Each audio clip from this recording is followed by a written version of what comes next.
नमस्कार, मैं मेघा मित्तल और आप देख रहे हैं just India. Medifare International taken a step to keep you safe from coronavirus.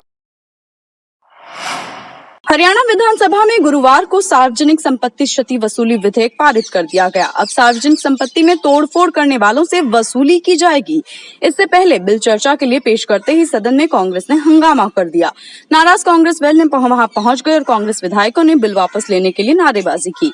शोर शराबे के बीच स्पीकर ने सदन की कार्रवाई अनिश्चितकाल के लिए स्थगित कर दी और इसी दौरान सीएम बोलने की मांग करते रहे, लेकिन उन्हें बोलने का मौका नहीं दिया गया। सरकारी संपत्ति को नुकसान पहुंचाने पर क्षति वसूली का विधेयक सोमवार को विधानसभा में पारित नहीं हो पाया था। गृह मंत्री अनिल विज ने हरियाणा लोक व्यवस्था में विघ्न के दौरान संपत्ति क्षति वसूली विधेयक 2021 सदन में पेश किया था। विज के विधेयक को पेश करते ही नेता प्रतिपक्ष भूपेंद्र सिंह हुड्डा ने सवाल उठाए थे और उन्होंने कहा था कि सरकार यह विधेयक जल्दबाजी में लाई है। सोनीपत में रोहतक जेल से पेशी पर आए शूटर अजय उर्फ बिट्टू बरोना की गार्ड में शामिल सिपाही ने गोली मारकर हत्या करने की कोशिश की। वहीं दूसरी तरफ मृतक बदमाश के पिता पर गांव के घर में गोली मारी गई। जानकारी के मुताबिक संदीप बड़वासनी गैंग का शार्प शूटर अजय को नवंबर 2020 को सोनीपत की सीआईए ने गिरफ्तार किया था। उस पर आधा दर्जन से अधिक हत्या करने के आरोप थे। वह इन दिनों रोहतक की जेल में बंद था। आज पुलिस की तरफ से हत्या के केस में आरोपी अजय को पुलिस सोनीपत कोर्ट में लेकर पहुंची थी, लेकिन यहां पर गार्ड में शामिल सिपाही महेश ने चाइनीज पिस्टल से अजय की कनपट्टी पर गोली मार दी, जिसके बाद उसे अस्पताल में भर्ती कराया गया। इधर बताया जा रहा है कि अजय उर्फ बिट्टू बरोना के गांव बरोना में उनके घर पर पिता कृष्ण कुमार को घर में घुसकर गोली मारी गई है, जिसके बाद हालात गंभीर बने हुए हैं और उसे रोहतक पीजीआई में रेफर किया गया था, लेकिन यहाँ पर कृष्ण की मौत हो गई। महेश मूल रूप से गोहाना के गांव गामड़ी का रहने वाला है और इन दिनों उसकी पोस्टिंग रोहतक में थी। हत्या की सूचना मिलते ही मौके पर पुलिस अधीक्षक जशनदीप सिंह रंधावा, डीएसपी रविंद्र कुमार और पुलिस बल के साथ मौके पर पहुंचे और प्रारंभिक पूछताछ में सामने आया कि अजय ने महेश के किसी जानकार से 15 लाख रुपए ले रखे थे और वापस मांगने पर वह जेल से धमकी देता था। पलवल के गांव गन्नीत्री में बच्चों के झगड़े को लेकर पूर्व सरपंच की गोली मारकर हत्या कर दी गई, जबकि मृतक के पुत्र और पुत्रवधू पर तेज धार हथियार से हमला कर गंभीर रूप से घायल कर दिया गया। घायलों की गंभीर हालत को देखते हुए चिकित्सकों ने हाई सेंटर दिल्ली के लिए रेफर कर दिया।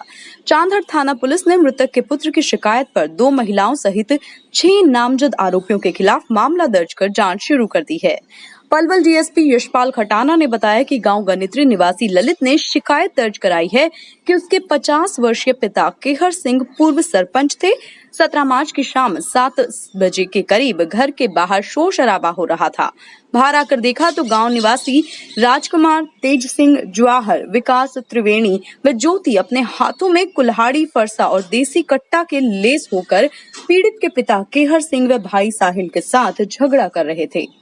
उसी दौरान उन लोगों ने गोलियां चला दी और एक गोली पीड़ित के पिता केहर सिंह की छाती में लगी और मौके पर ही उसकी मौत हो गई। एक गोली पीड़ित की तरफ चलाई गई, लेकिन वह बाल बाल बच गया और हमलावरों ने पीड़ित के 23 वर्षीय भाई साहिल और 18 वर्षीय भाई भाभी पर भी तेज हथियार से हमला कर घायल कर दिया। भाई भाभी को सिविल अस्पताल में दाखिल कराया गया, जहां चिकित्सकों ने पीड़ित के पिता केहर सिंह को मृत घोषित किया और भाई साहिल व भाभी मनीषा की गंभीर हालत देखते हुए हाई सेंटर के लिए रेफर किया। यमुनानगर के गांधीनगर फाटक के पास रात मोबाइल सुनते सुनते रेलवे लाइन क्रॉस करते ट्रेन से कटकर एक व्यक्ति की दर्दनाक मौत हो गई।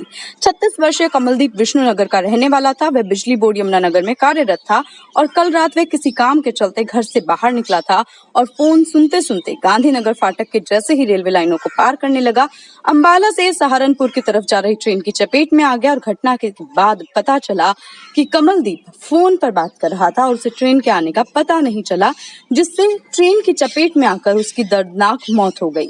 वहीं इस मामले में एसएचओ जीआरपी थाना जसविंदर सिंह ने बताया कि रेलवे की तरफ से उसको सूचना मिली थी कि गांधीनगर फाटक के पास एक व्यक्ति ट्रेन से कट गया है।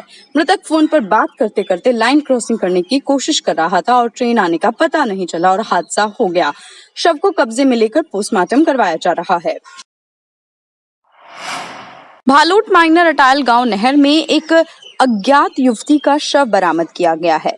शव की अभी तक शिनाख्त नहीं हो पाई है, लेकिन जैसे ही शव की सूचना मिली है तो आसपास के गांव के लोगों में हड़कंप मच गया है और पुलिस को इसके बारे में सूचित किया गया। अभी तक शव की शिनाख्त नहीं हो पाई है, लेकिन पता लगाने की कोशिश की जा रही है कि पूरा मामला क्या है। शव की अभी तक शिनाख्त नहीं हो पाई है, लेकिन जैसे ही शव की सूचना मिली है तो आसपास के गांव के लोगों में हड़कंप मच गया है और पुलिस को इसके बारे में सूचित किया गया। लड़की की उम्र लगभग 20 से 22 साल की बताई जा रही है और मौके पर पहुंचे एसएचओ साहब ने कार्रवाई शुरू कर दी है और शव को पोस्टमार्टम के लिए भेजकर पूरे मामले की जानकारी जुटाने की कोशिश की जा रही है। Be Fast Fit, India's fastest growing fitness chain, now at Rohtak D Park. Just India के इस बुलेटिन में बस इतना ही। और भी खबरों के लिए लगातार देखते रहिए जस्ट इंडिया। नमस्कार।